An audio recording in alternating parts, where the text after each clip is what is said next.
journey to the dream world? It would be about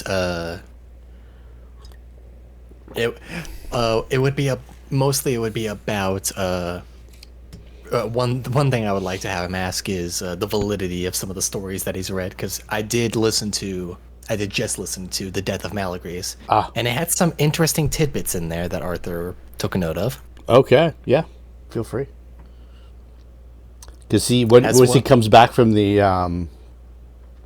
although I feel like that probably could be something discussed later if it needs to be. No, we can do it now. Might as well do it now. Or you said that you wanted to talk to him about something that you would talk to him in front of Luna about, but nobody else too. So, yeah, anything that you want to do, this is a perfect place for you to do it.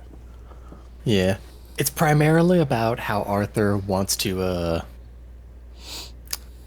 What's the way to describe it? It is about a description of is it Maria or Mariah? How do you pronounce her name? Mariah. Yep. Mariah. How Mariah, she hasn't seen many vampires before, but it's such a shame that hers was so wasted, more or less. Her witch, Malygris says. What was that? What was wasted?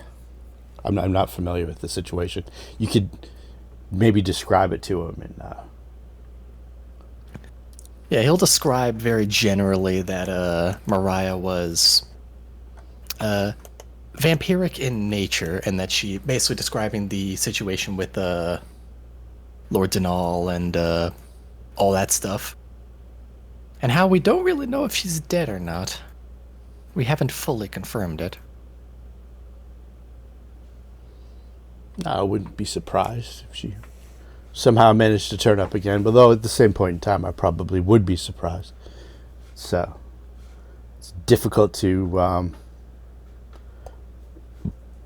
come back once one's been immolated. When you're as weak as she was, that is very much the case.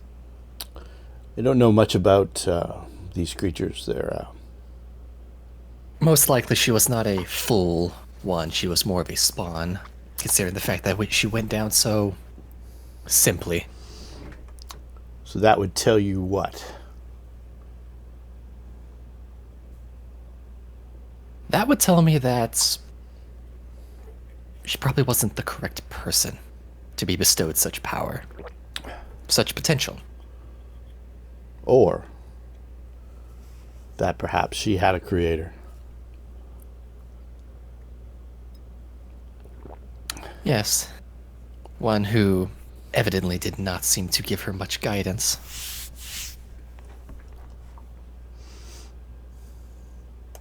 Sometimes in these relationships where it's more of a punishment than a reward.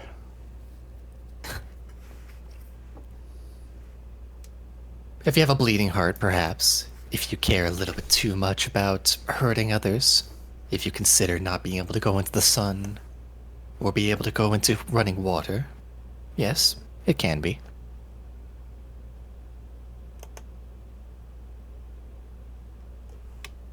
Perhaps the just the power that it grants you is somewhat fleeting.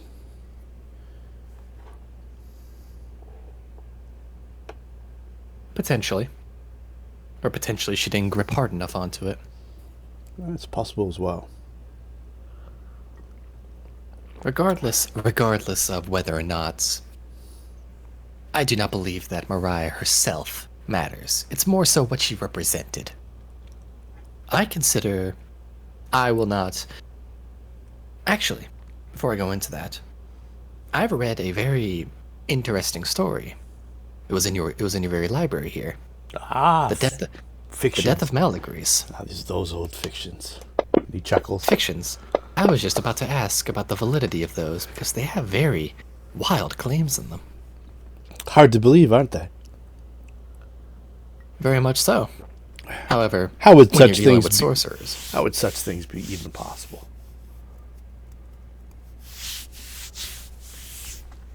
Well, many things are quite possible in the realm of sorcery. In fact, most things are possible.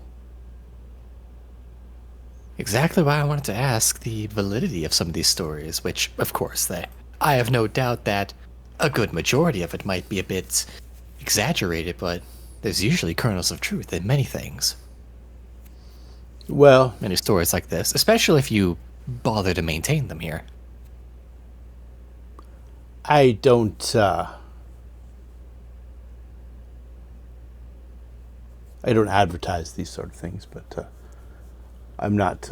I'm not native to Lankhmar, the city. The place where I come from is it's a ruined wasteland now. So you must adapt, should you wish to live, and you must go where the life is.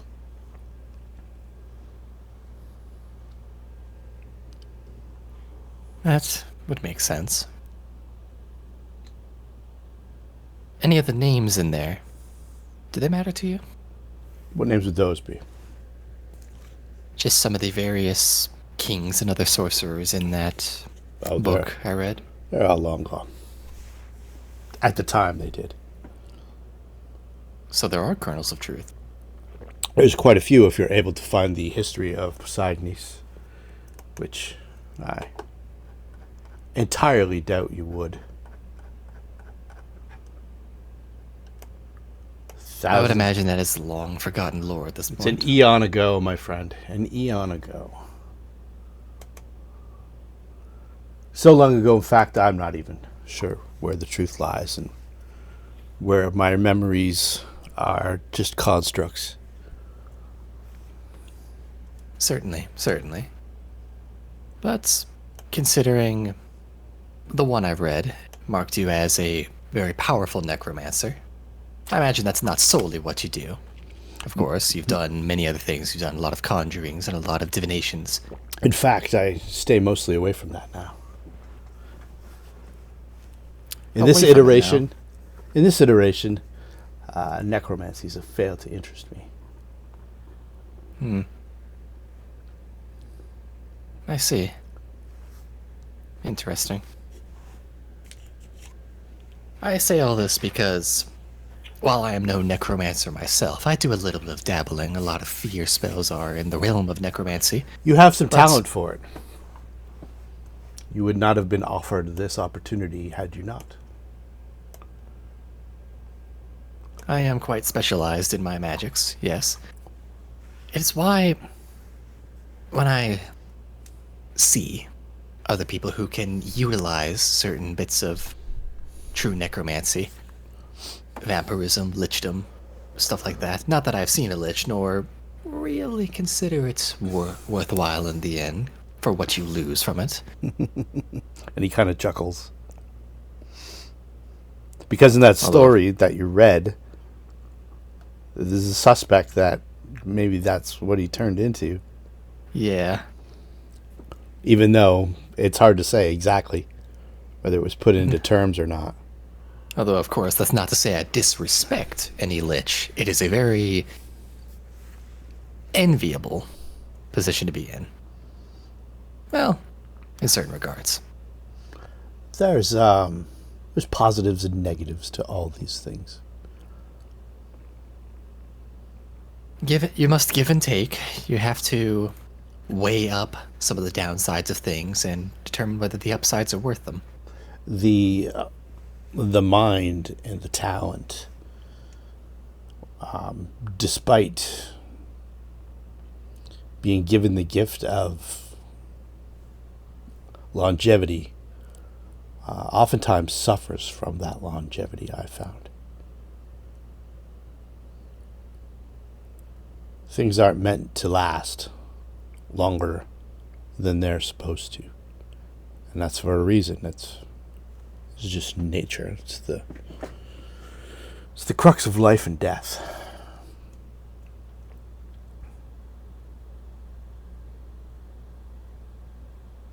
Very interesting words from you, Malygris. Is that something that you're very experienced with? I've journeyed through that realm in the past.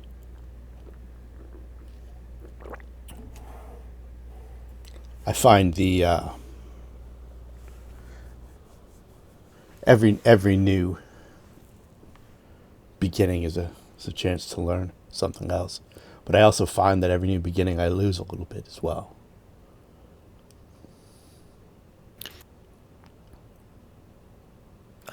Onto the crux of exactly what I want, because I imagine your time is very valuable and you don't want me wasting too much of it. I will get into the meat of it. I speak of vampirism because it's a very, I'd say, beneficial thing for me to acquire. Considering my current status, I'm not. I'm going to be. I'm turning 17 in a couple months. I'm very young, and I'd like to maintain some of that youth while I can, not just for vanity, but as a symbol, something to prove to a few other people who I do not wish to mention right now. They are not important to you, and they never will be important to you. But not just that. It's how's the best way to describe it?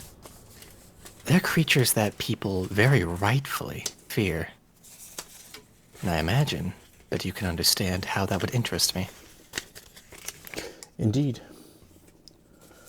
It does not have quite as few problems as other forms of undeath, zombification, and becoming a spellbound skeleton. Far too many flaws with that. A lot of them are completely mindless or otherwise have frail bodies. Lichdom? Very, very useful. But the maintaining of one's phylactery, that's a problem that can definitely arise, especially when you have to fuel it with souls very constantly. And the maintaining an outward appearance, you're pretty much Yeah. you're pretty much sacrificing in a social life. Try Yes, going and for a nice lunch. a lot of things you give up in general, a lot of luxuries. I've heard a lot of emotions too. I don't know the validity of this, but I've heard that liches only feel two emotions: raw, unbridled fury, and true ambition. I cannot confirm whether that's all they feel, or even if that's something that all liches feel in general. Perhaps they're very modular, very different. I wouldn't know this, of course. I've never met one. I would Have I? also argue that they feel profound loss. Yes. That one too. Vampirism, I would see. You'll lose the sun, yes, and you'll lose certain other trivial bits, but you become very enviable. You make a lot of allies, whether through natural charm or through certain magical means of theirs. It's unimportant. Your tastes are easier to keep, meaning to requiring blood is less destructive to somebody than taking their soul. You don't have to kill them. Not always, at least. If you're ever too lonely, you can curse another with your affliction, make them yours. Not that I actually desire a companion in that sense. Men and women bore me. I do not have need of such romance in any sense, but still, it is always nice to have someone with you. Against the It is will, part of the though. reason. Oh, that's not very important to me. Useful, very nice if they are choosing to do it, but does not always need to be the case. Although I will say, that is part of the reason I do like my little group so much.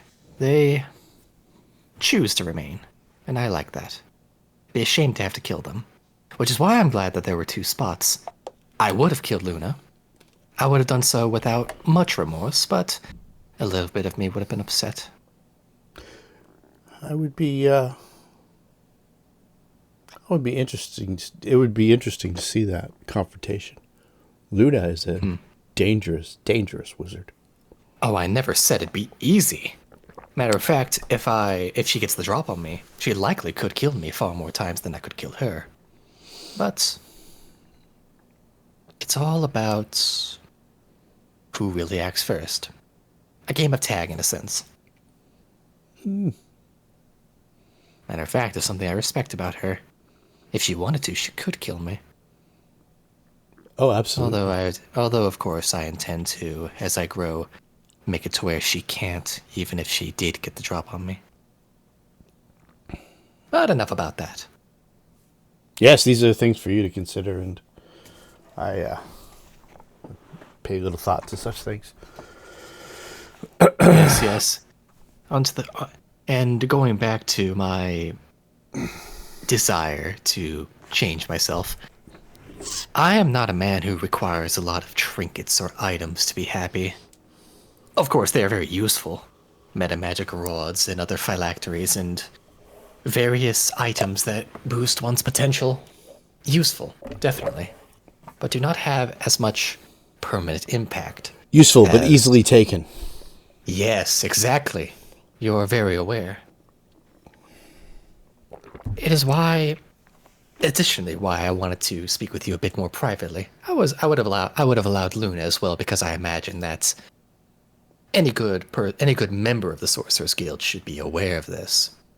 Although my other allies, some of them might see it the wrong way, especially the priest that we sometimes convene with. I imagine she would want to prevent me. Oh, the bleeding heart she is. I don't want to have to kill her, so I don't want her to know. Well, that's between you and your friends. Yes, friends. We'll say that. It's good to have them sometimes, Arthur. You don't imagine I live an exceedingly lonely life. I have a great many friends, believe it or not. I see. Well, with that said, It is easier to live with a list of friends than a list of enemies. that I am very keenly aware of. It's why I try to gain as many as I can. There was a time where I would lord fear over people and use it to crush them. It is a lonely, lonely existence. And having been through that, I have no desire to go back. That's why sometimes it's good to get a fresh start in a new city. I see. You can correct the mistakes that you made. And make new ones, of course, but it's nice to have the option.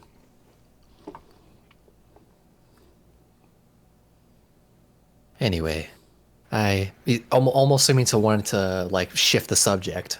Like Yeah. Arthur continues with, anyway, I inform you of this not just to not brag, but not just to make it known, but to say that if I was able to acquire this goal, anyone who assisted me with this, I would be in almost infinite debt. Not that I'm not already in very great debt to you. I owe you many things, and I am very willing to pay upon some of those debts. But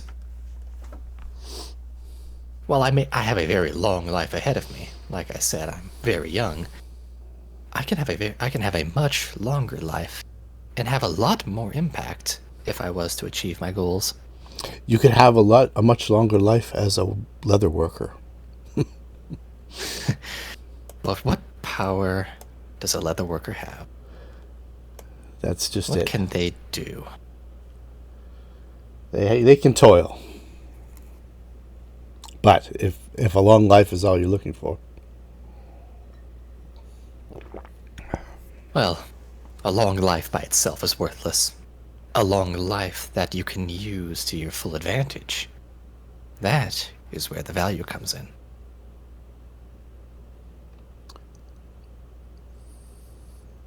I don't disagree.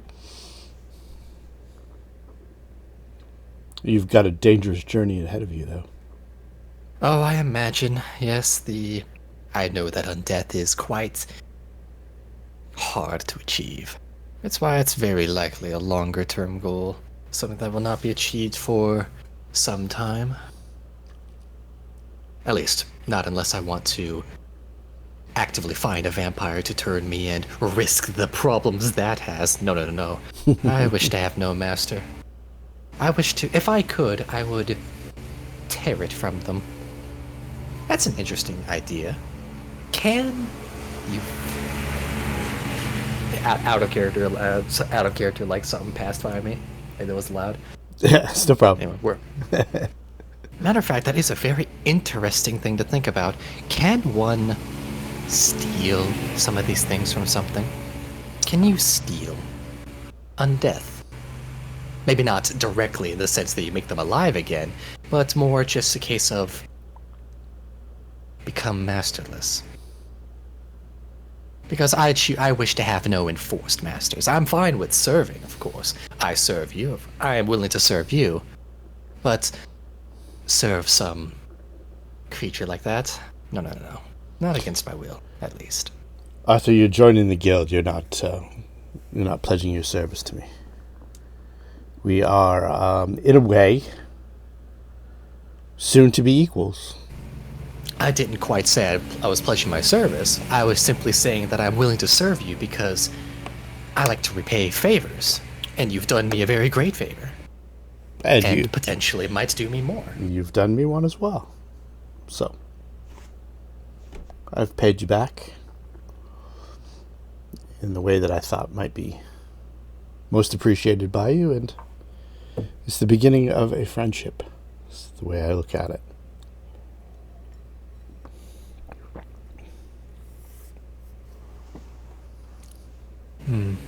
What you and your friends have done has allowed me to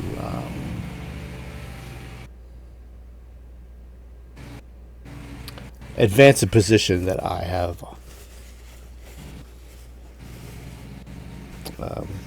considered difficult for quite some time.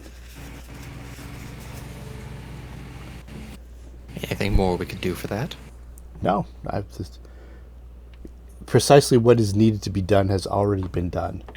This ritual that you, Luna, and Zed have shown me in this book is quite dangerous. Who knows what lies beyond the veil? Not even I know that. Were I you and your friend Luna, I would consider letting the matter rest instead of pushing forward. But I can tell you have a spirit of adventure in all of you. These things are not just a means to an end. They are questions that have to be answered. What can I say? I feel compelled to proceed forward. Then by all means.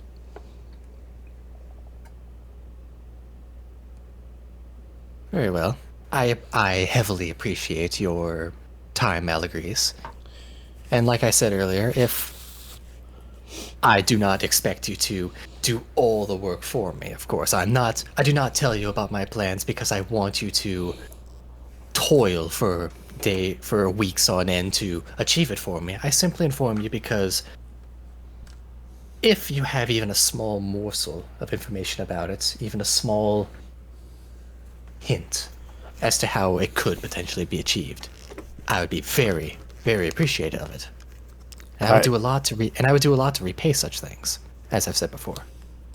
I hadn't considered these things even possible, so I am not certain I will be of any assistance to you in a journey such as that. Well, didn't you say that most things are possible? Exactly. But it's up to you to find the way. Yes, that makes sense. I suppose I will have to prove myself worthy of becoming a proper sorcerer by figuring these things out. I am not one for magical item crafting, but I am one for discovering certain things like this. I'm sure I'll find my own little niche. Well, I wish you well in your upcoming journey, and when you return, I will see that the proper initiation takes place. I very much appreciate that. Thank you. Be well, Arthur. Be well, Malygris.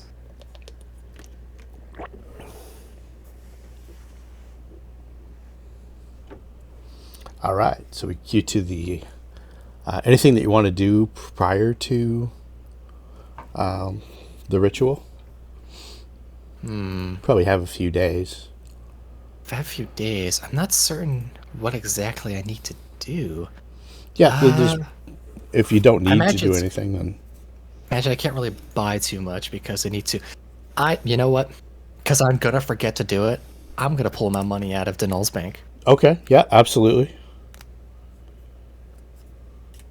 But as for other things, I do not know what else I need to do. I do not have any specific spells I need to cast. Like in the meantime, Okay. I've set I've set up a few traps in my house, mostly just to keep people who are trying to snoop away. Mm-hmm. Unfortunately, I cannot think of anything right now, so I think I will just continue on with the ritual, All right. which we've already resolved the rules for. So Yeah, we've already resolved the rules. There is one other aspect of the ritual that I didn't really go over much with you guys. There's the use of drugs in the ritual. Two in particular. Trance and shiver. They do opposite things. Shiver, it has physical effects on the body in the material world. We're not going to get into that in the dream world. But it gives you +2 savings throw bonus versus enchantments, but a -2 savings throw bonus versus a necromancies.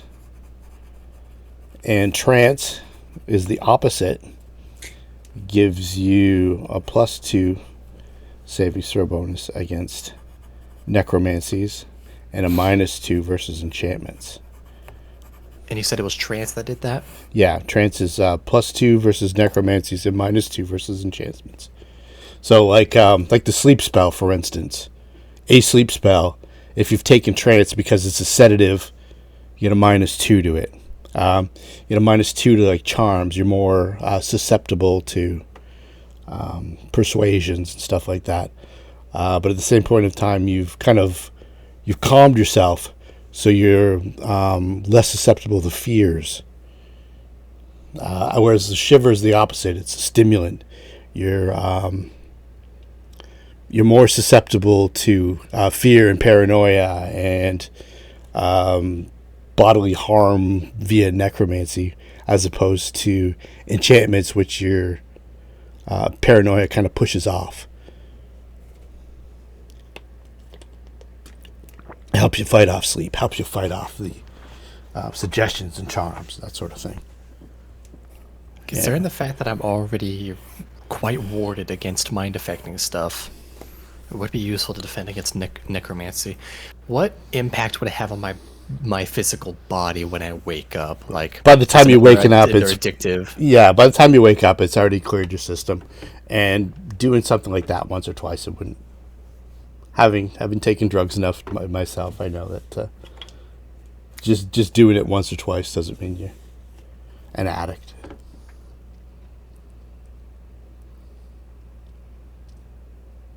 In fact, it wouldn't even get into the effects that that's going to have on your body while you're in the trance or in the meditation.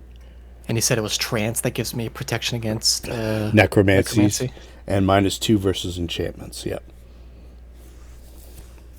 I'm relatively warded against mind affecting in general, but not necromancy, so I'll take some trance. Okay.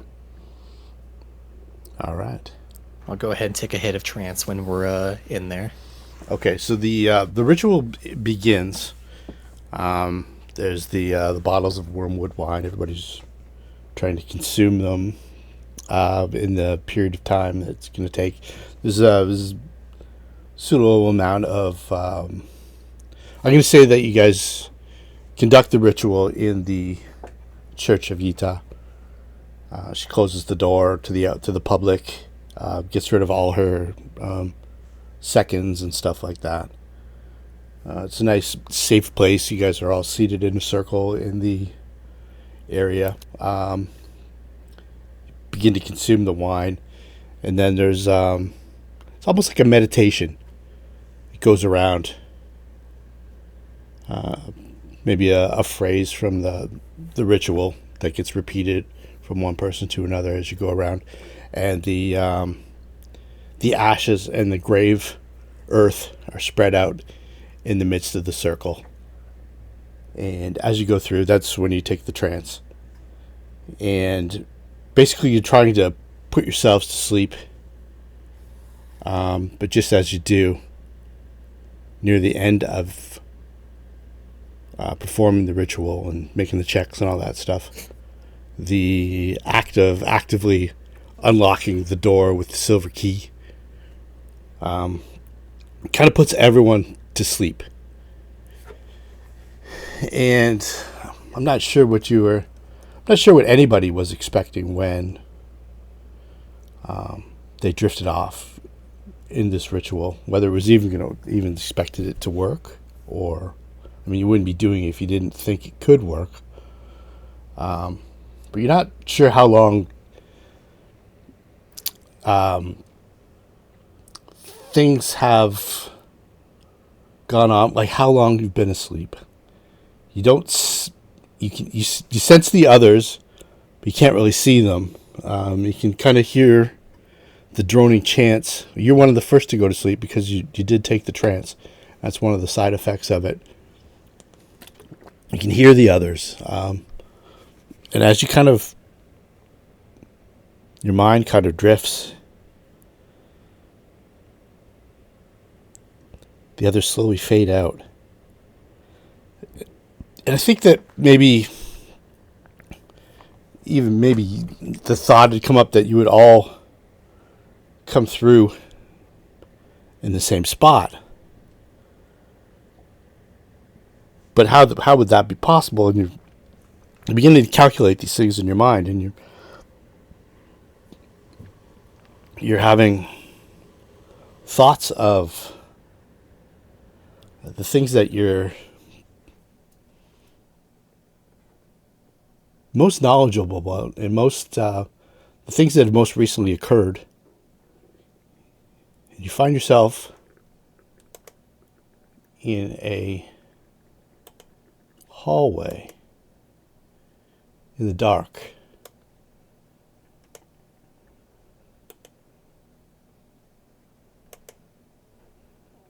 And in the dark, you can feel the cold touch of metal underneath your hand. And you can feel the round wheel-like instrument that opens the door to your basement. And down the long hallway, the first thing you hear as your eyes adjust to the darkness, and then it's more, it should be pitch black, but it's not. It's kind of like a gray mist, and then the gray mist parts, and the sound of growling can be heard from down the long hallway. And then you see two pinpricks of light emerge from the mist as a dark hound begins to approach. Yeah, it's the hound that gets summoned whenever whenever my door is messed with, correct? Correct. Yeah, and this was a summoned like creature. Yes.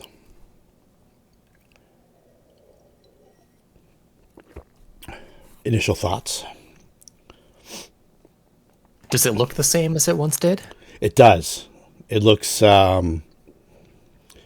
even more formidable. In when you experienced it in the waking world, it had something of an ephemeral quality to it, kind of like dark mist that came off of it, and it's almost like it was made of shadows and smoke. Whereas this creature feels very much tangible, very much.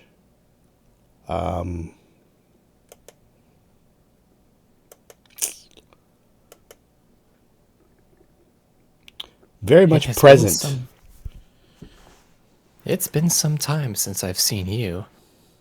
Just a little. I was quite a bit weaker back then. But I do wonder what's the point of seeing you again. I mean, yes, I remember that I was messing around with my little home. But who doesn't? What is your purpose? Why are you in front of me? What do you represent? Just sort of like, not quite muttering, but like sort of like loudly talking to himself, looking at this creature. Okay. So as you're talking to it, it kind of lowers its haunches a little bit, and you can now see its teeth as it breaks from a growl to a loud howl.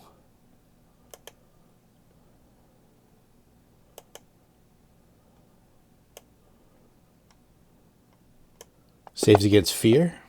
Bonuses to it. Quite a few actually. Let me. Okay. Yes, I add my charisma modifier to that, so I added +6. Okay. Actually, hold on. I also have a -2 from trance, so +4. Plus 4. Okay, gotcha. Yeah, so 21 total. Okay, so let me just draw out the rest of the hallway for you. These are just walls.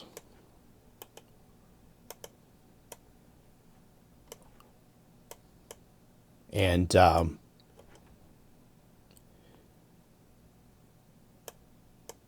its loud baying howl was probably meant to instill terror in you.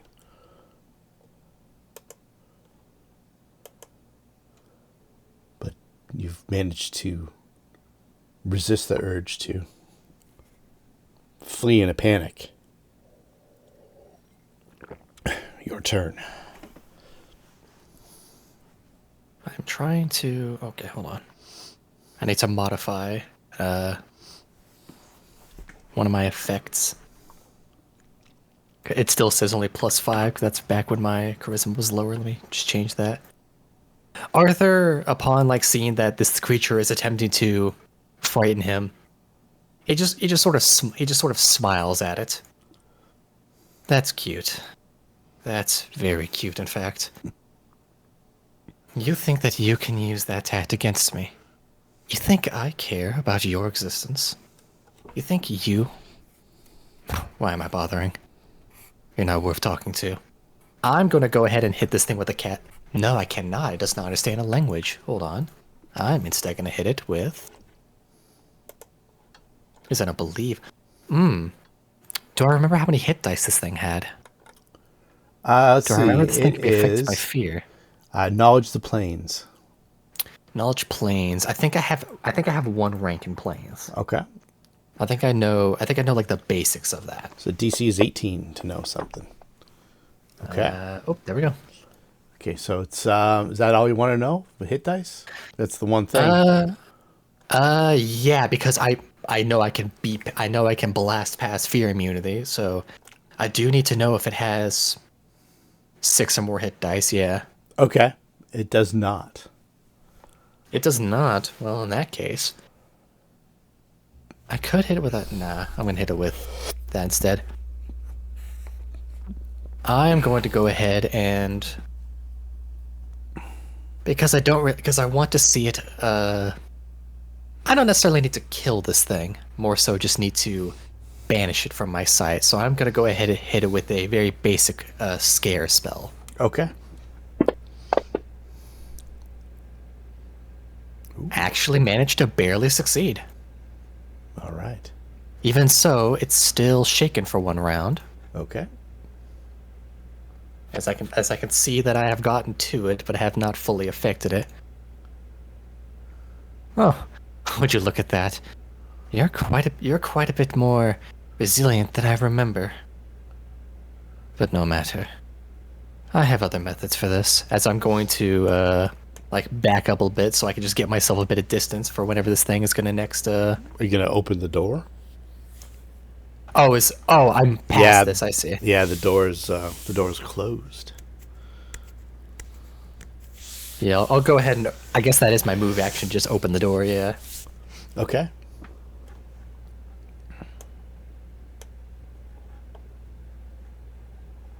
It is now mine to see what it does to me. All right, so let's roll for initiative now. That was the first round. Let's roll for initiative. Oh. Curse you rolling a 23. I get 20, yeah. Yeah. You shoot yourself up an initiative. Yeah, I'm just haven't rolled yet. There we go. All right. All right.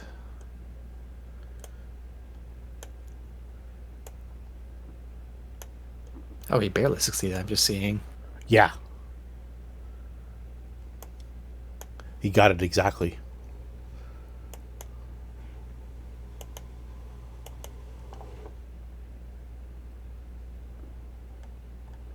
All right. Well, since it hasn't accepted you as its master, it moves forward and snaps at you. Definitely hits. Ooh. All right. A very nasty bite, yeah. Gonna get you to make a will save. Your +4 bonus applies. All right. I will need to. Hold on. I can probably.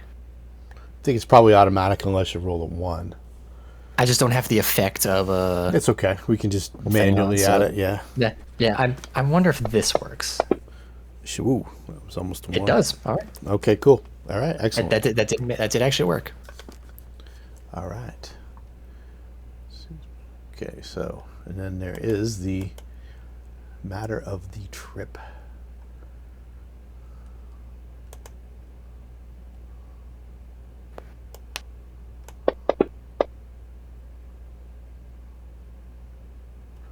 All right, so this emaciated, hairless dog that has the.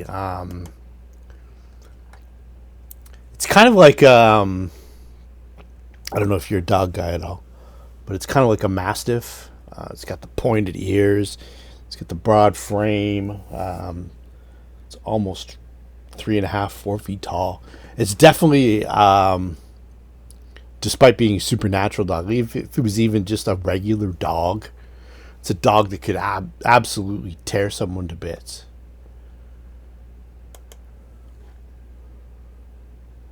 It drags you down to the ground.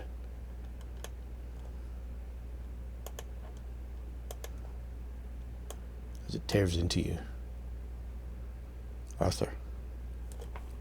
So that's not good. That's very annoying. Especially since I wasn't able to pre-buff because I didn't have a lot of time. Well, it's just the ritual's an hour long, so Yeah, is you could have did mage armor. I could have, but it would not have been enough AC anyway. Oh, okay. The AC would not have been high enough. Did you have any other hour long buffs that you could have did? Hour long? Technically I could have cast Bloody Tears because that lasts 10 minutes per level, but I would have only had 10 minutes left, and I probably wouldn't have wanted to. I was talking more like an hour per level. Yeah, no, I don't have any others, I don't think. Other than mage armor. So feel free to put mage armor on yourself. Yeah, I think Mage Armor is my only one. I guess. Let me do that CMD roll with the mage armor on. It might make a difference. No, it would not have.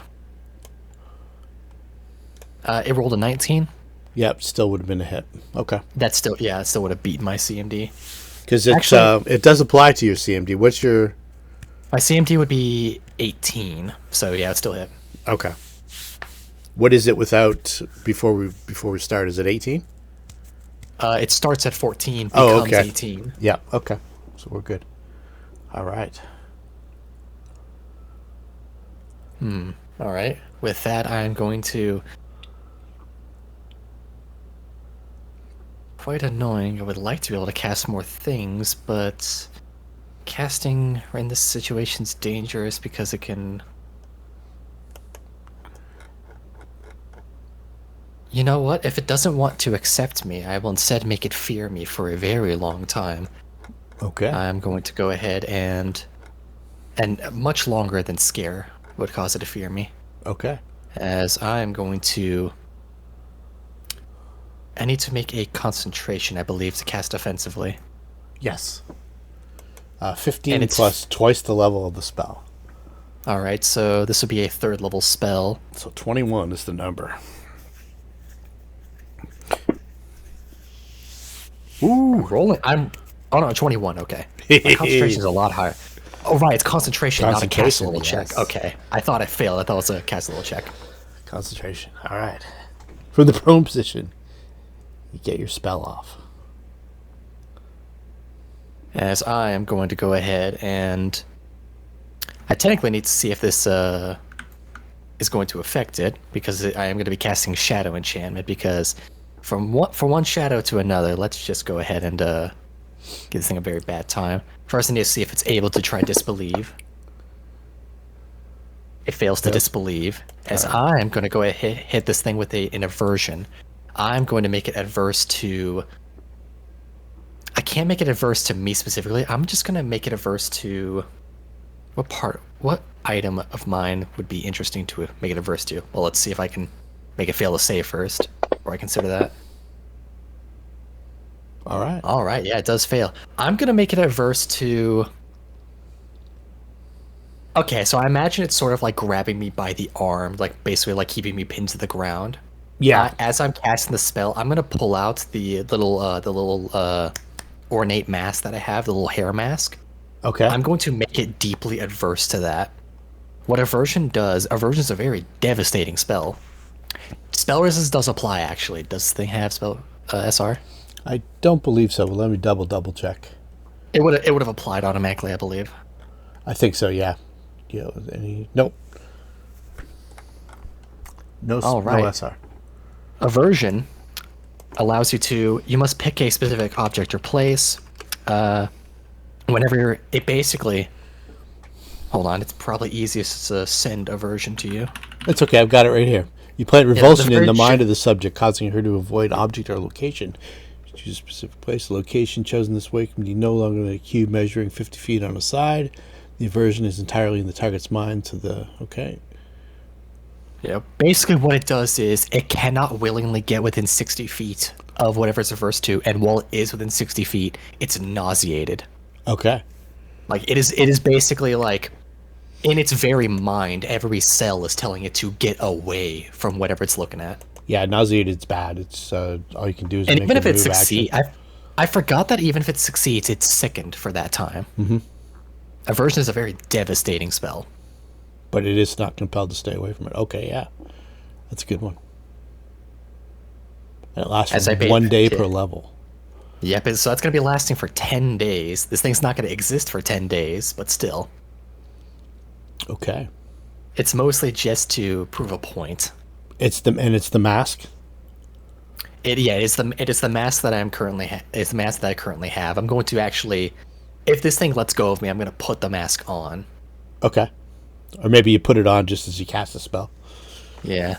Okay. Basically using it as my foci, effectively, because the spell doesn't have a normal foci. All right. Anything else this round? That's my action, no. All right. While it's within 60 feet of me, it's nauseated. All right, so it's beginning to move away. You get an attack of opportunity should you decide to take one.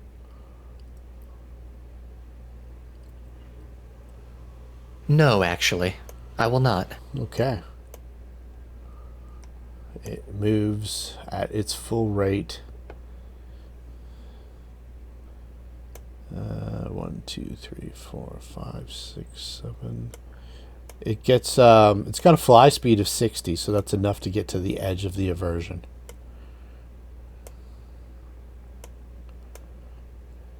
What can I see beyond this location? Like, what can I see beyond this hallway? Can I still see it? Yeah, you can see it at the it's kind of like down at the far end of the where it turns into the tunnel that leads into the sewer. It's almost like got a vaulted ceiling that's fairly low, like 6 or 7 feet high. The arch, and it's just in the arch, and you can tell it's just beyond the area of the aversion, and it's just growling at you, staring. His hair standing up on end. Yeah, I'm going to go ahead and stand. Once it's my turn again, I'm gonna go ahead and stand up. Yep. Yeah, I'll stand with my movement, and you know what? I'm gonna burn a few spell slots just because I feel like making sure this thing knows who it's messing with. I am going to, as I'm standing up, basically, I'm going to like my mask, the little like hair mask. It's basically one of those like what are they called? Like the masquerade mask where it like goes down to your nose and no further. Yeah, almost like a Harlequin mask. Yeah, like that. So I'm going to I'm gonna cast Bloody Tears and Jagged Smile upon myself, so I can have the that like hideous smile that I usually like having. Okay. As I'm basically just going to stand myself up, have the spell cast, and I'm just gonna look upon it. I'm not gonna approach it yet because I don't have the time, but I'm just gonna place the spell effect on myself and see how it responds as it looks at me. The mask still boring into its mind. What does that do? Does it do anything specific to it, or does it just give you bonuses to certain things? Bloody Tears it's just a buff I apply to myself. Okay. It doesn't actually do anything specific. It's just a long-lasting buff that it would be nice in the future if I need to make things more things afraid of me. Yeah, in this dream realm. You get the vibe that it desperately wants to charge down and attack you, especially considering that you're probably thinking about going through that door that it has to protect. It's very animalistic. You ever see a guard dog? They'll do whatever they possibly can to do whatever their task is. And you get the vibe that it desperately wants to charge down there, but it can't bring itself to. And it wants to keep you out of the basement. In the worst way, because that's what it's supposed to do.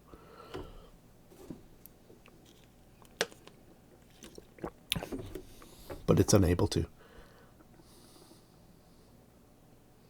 You have the vibe, though, that if you didn't have this magic at your disposal, it would have tore you to bits. Oh, absolutely. So is it basically just staying put there? Yeah, it can't come any further. I am going to actually I'm just going to like slowly stride my way forward towards it. Okay. What's the matter? I thought you were going to maul me. Did you lose your nerve? Is something the matter now? Just like slowly approaching it. Yeah, it starts to do that thing where the dog will kind of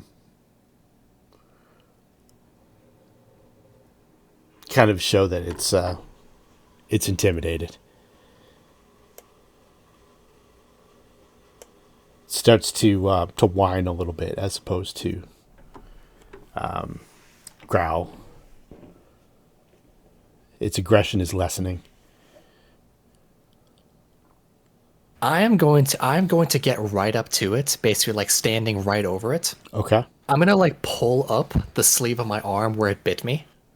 I'm basically just going to tell it very forcefully, "You've done quite a bit of damage to my arm. Now lick it better, Okay. or else." It's I'm basically just like commanding it more or less, just Yeah. seeing if it's going to comply. yeah, it's you don't get the vibe that it really understands you. It's kind of it submits though. You don't know about the lick it better, but it's puts its head down, no longer looking at you. Kind of, it's almost like it's scrunched down. It's trying to make itself as small as possible. And it's Good enough. whining Yeah. copiously. Good. I'm just gonna basically like take my hand, like sort of like on like the back of its head, like not pushing it down further, but making sure it knows that's where it's supposed to stay. Okay. Let's give me a perception check. All right. So when you put your hand on the top of or the back of its head, you can kind of feel a leather collar underneath its fur, short fur. So it blended in pretty well in the darkness and in the mist down here. But you can tell that there's a leather collar that goes all the way around its neck. Yeah, and seeing that, or feeling that rather, I'm going to start looking into like, I want to see if there's like a name tag on the collar. There is, and the name is Koth, Kauth. Kauth. Yeah, it took me forever to find that. So Koth is your name. And it kind of whines a little bit. Well then, little Koth. Know that your previous owner is no longer around. I know you don't understand me, but still. In the absence of your prior owner, I am your new owner, and I hope that you will not have to try to do something so foolish again. Okay. I want you... That'll be enough for now. Yeah, so as you're talking to it, it kind of fades into the mist. The duration of the summoning spell ebbs. So you get the vibe that it was good for 35 seconds. All right, 6th level casting. Yep.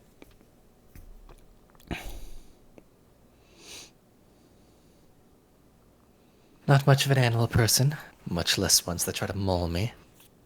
But still, could be useful.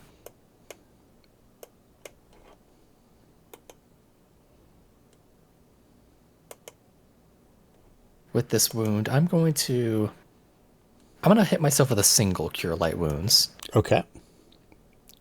Because I have plenty of 1st level spell slots for now. Sure thing. Rolled bad. I'm not very good with white magic. You are not. Not my specialty.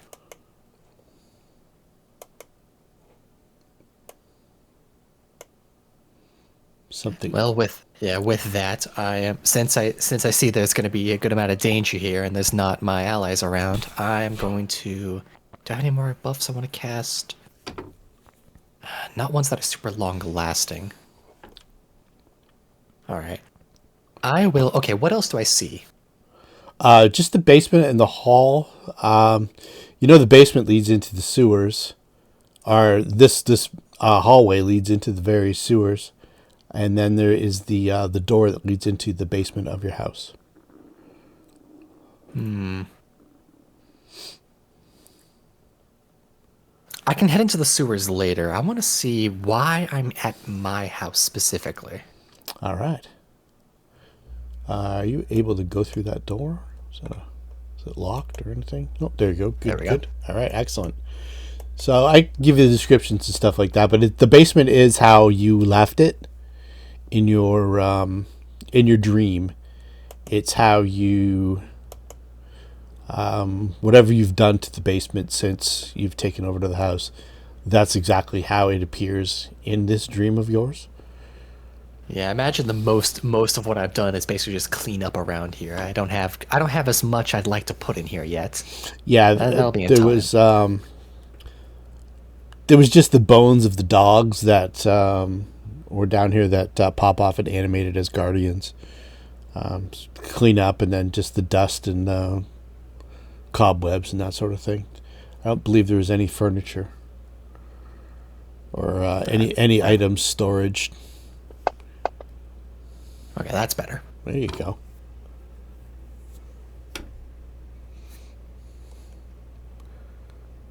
Let's add. There we go. Okay, cool. Yeah. Yeah, looking around, I want to know why I was brought.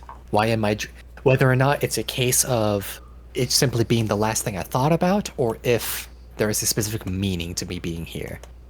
Because I was able to, because while I didn't remember the name of the creature, I now know it. Yes. So there's some reason as to why I'm here. So I'm gonna explore my house, basically. Okay. Making sure not to. Whenever I placed my little sepia traps, basically what it is like it's a bit of parchment that has the sepia sigil on it.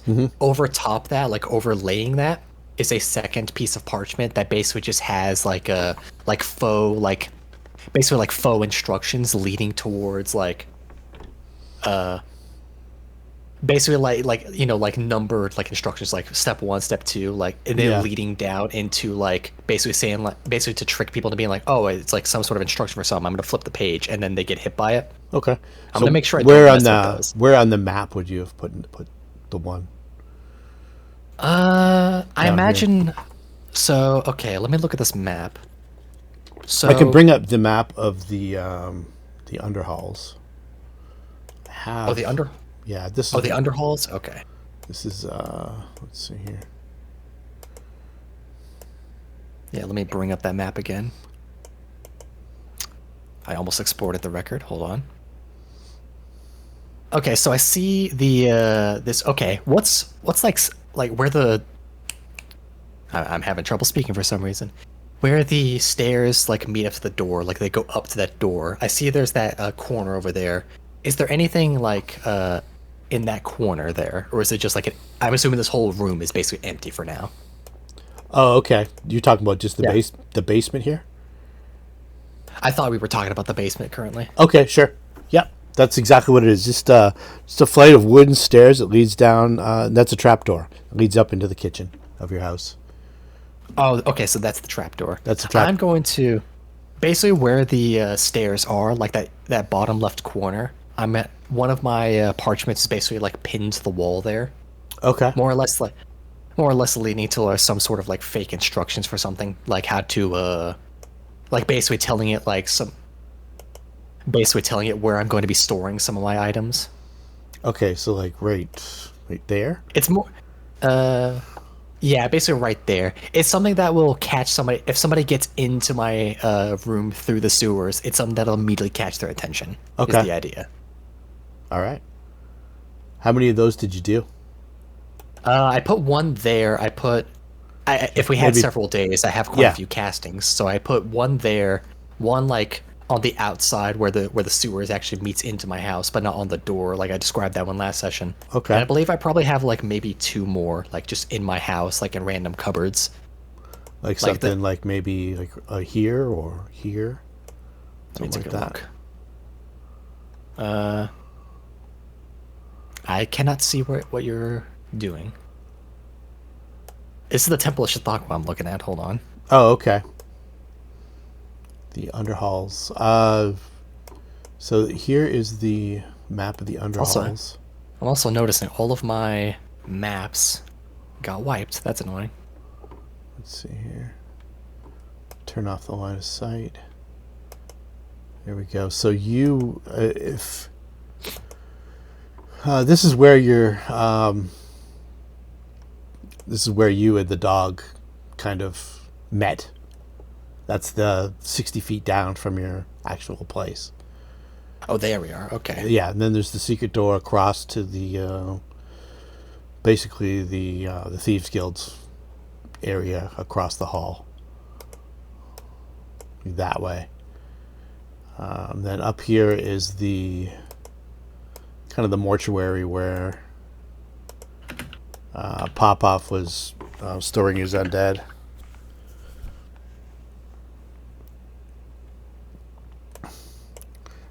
On the regular basement map, though, if you want it just outside of the metal door leading to the sewer entrance. Well, now that I can, I'll do it when I'm in the actual like real world. But now that I'm able to touch the thing and know the creature's name, I will move that sigil. But Okay. I imagine the dream, it's not going to do anything. So I'll just keep it there. Okay. Yeah, I just wanted to. Yeah. I've mentioned these sigils. They're not really to like. They're probably not going to get used. It's more a case of if somebody decides they want to just snoop around because like somebody new took the house. Maybe they got something new in there. Yeah. They'll get a very nasty surprise. Anyone who's actually like a skilled thief is not going to fall for it. It's mostly catching people who are opportunists. Mm-hmm. Like a skilled thief would probably understand. No, there's probably something wrong with this. I'm not going to investigate this. Yeah. All right, cool. So let's put you back on the regular map. Going upstairs to the first floor? Yes. Okay. I will go up the trapdoor. Okay, cool. So we have...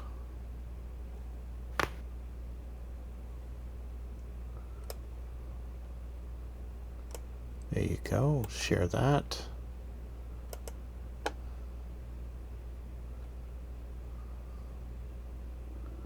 Give me a perception check. I was gonna say I noticed that token. Oh, you can see it, huh? Okay. Not supposed to. Am I not supposed to? No, it's okay. I don't know what you're talking about. I don't see it. Also, I'm still considered prone for some reason. Let's get that right. Take that off you. Imagine with a 15, I don't notice them. What you do notice is you can hear a soft chuckle from the living room. And when you first took over the house, it was strange. If you've ever been, taken over someone's house and they've passed away, it's like their whole life is just laid collective in this house that you had to sort through and mostly dispose of to make it your own.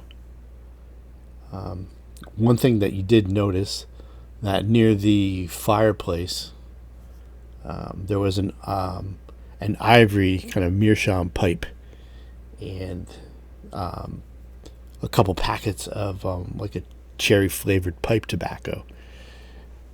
Not an unpleasant smell, but some people it disagrees. Some people find it disagreeable, and some people quite enjoy it.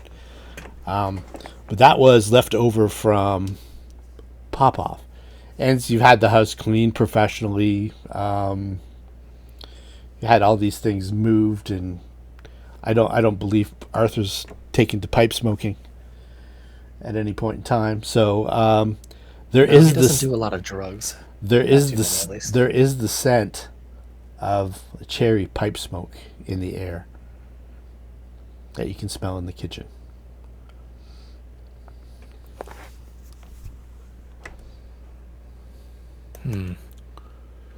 Arthur might be able to put, if he remembers the what he cleaned up from this place, he might be able to put two and two together. He's going to not going to be too hostile. He's basically going to pull up a like a little scarf that he has, so he can like basically pull it up like over his like mouth, so it doesn't like immediately unsettle some people. Just gonna pull that up for the moment just to sort of hide that. He's going to casually like walk up to around here to wherever the source that smell is. Okay, you can tell it's coming from the living room, and in your dream, there is a fire going in the fireplace, but it's not orange flames specifically. You kind of peek through the kitchen door. It's one of those swinging doors. It swings both ways in and out, and it's still in motion when you get to it, as if someone or something had gone through it in the last 10 seconds or so. It's kind of just swinging back and forth, and it's almost like time is slowing down. It's swinging back and forth very slowly, and as you get up to near the side of the door, you can kind of see through into the living room. There's the two chairs there that were rather fanciful and good quality furniture. You didn't throw those away, you kept them, and the rug was nice, seemed stylish. So instead of buying all new furnishings and stuff like that, you just left it. And it seems to be the same in this dream as you left it. But the fire that is in the fireplace. It's not casting orange light. It's dull blue and black flames.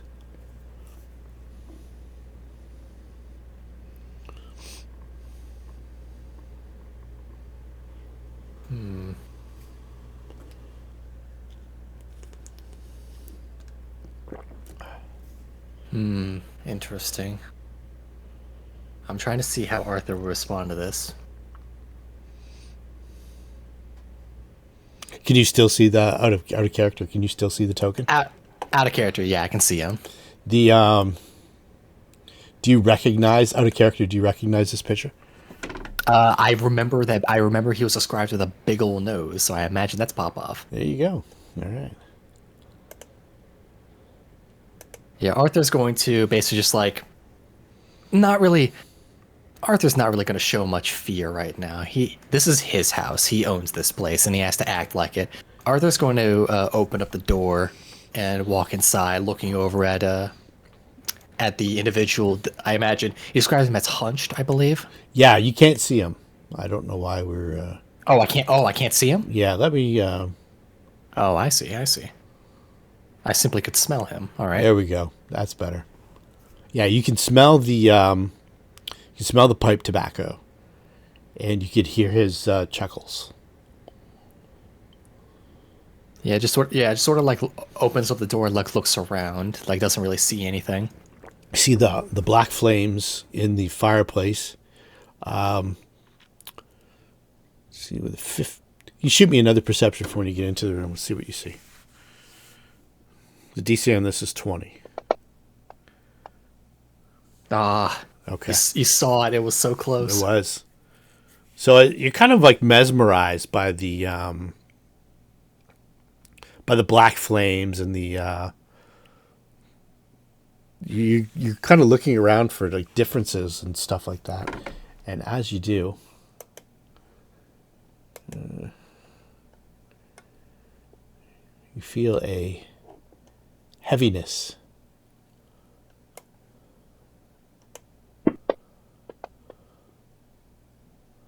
Oh, nice. So we're going to take 2 off of that. Is this a fear effect?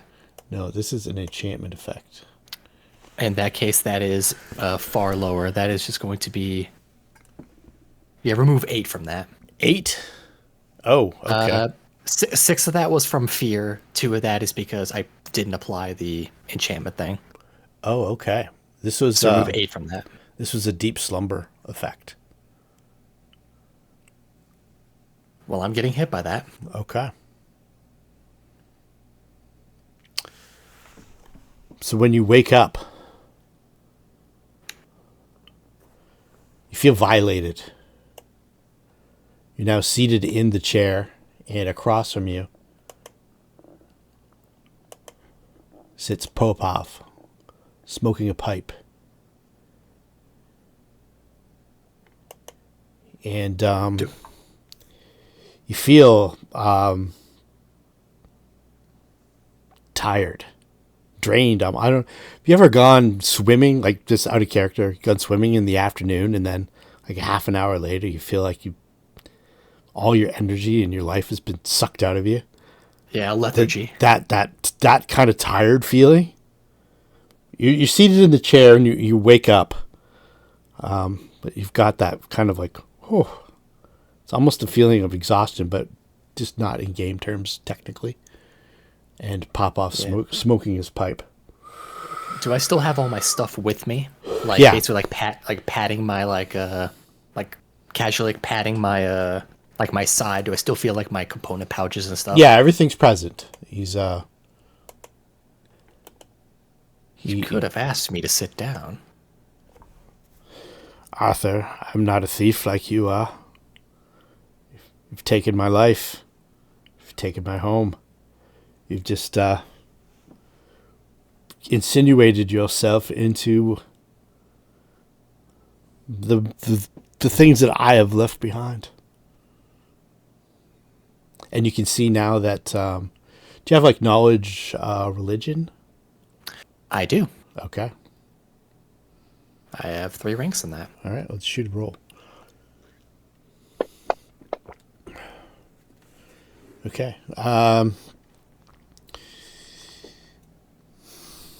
Yeah, nothing really. I mean, it's just what he says there. You've taken my place in the guild. You've taken my house. Even claimed my pet as your own.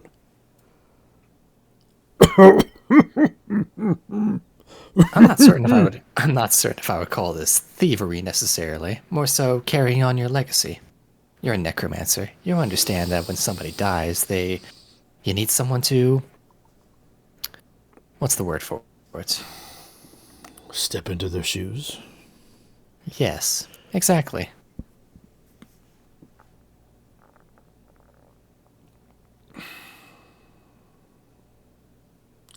Well then, let me give you one final thing. When you wake from this dream, don't fight it. And he stands up and he taps out his pipe, and he goes to move towards the front door. He gives you a nod. Goes to move towards the front door, but as he moves, he kind of glides along the floor without moving his legs. Almost like there's one specific scene in the movie. It'll give everything away, though, if I tell you what movie it was. And he moves towards the front door. Popov. He turns back. Yes. Come now. We don't need to make threats here. At least not threats that are so vague. What is it, and why shouldn't I fight it? Oh, it's not a threat. It's a gift. A gift, you say? Interesting. Be kind to the dog. He'll serve you till the end of his days. You must care for Koth, don't you? I did when I lived. It was one of the few things I did care about. It's all yours now, though.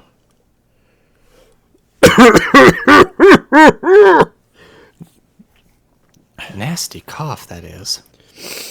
Yes, it seems that in undeath, some things are not cured. And he slips out the front door.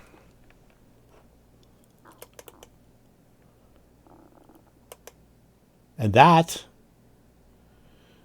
you sit for a bit, maybe contemplating things. You go through your house. What would you normally do in a situation like this?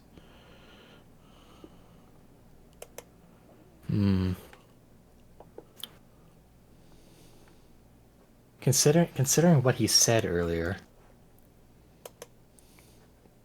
I'll definitely have to look into Popov later, see if he's actually dead or not, or whether something is more than this. Arthur, after spending some time, I imagine, like, basically getting his energy back, he'll stand up, sort of dust himself off, and continue wandering. I imagine not finding too much else different, but still thinking to himself about what was it again? Still thinking to himself about what Popov said about undeath and changing things. Okay.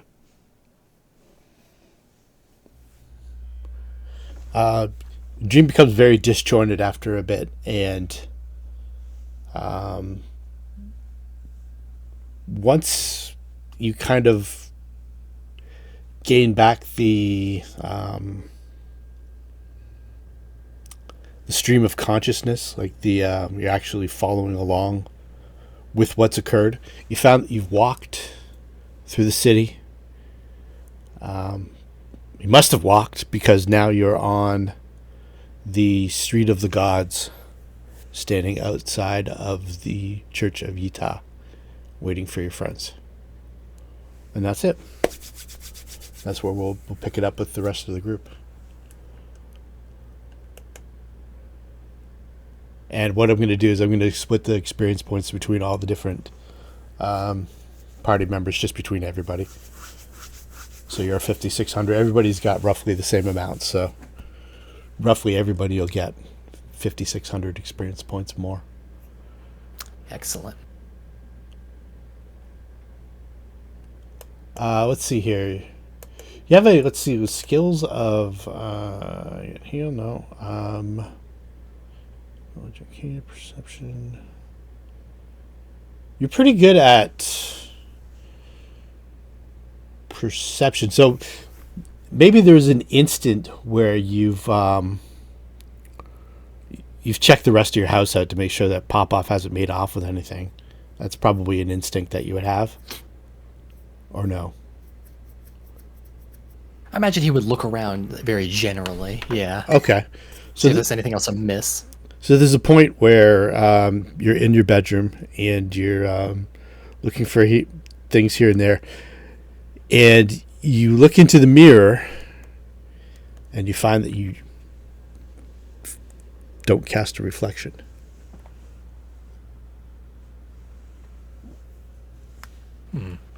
Whether that's just a dream manifestation of your desires or...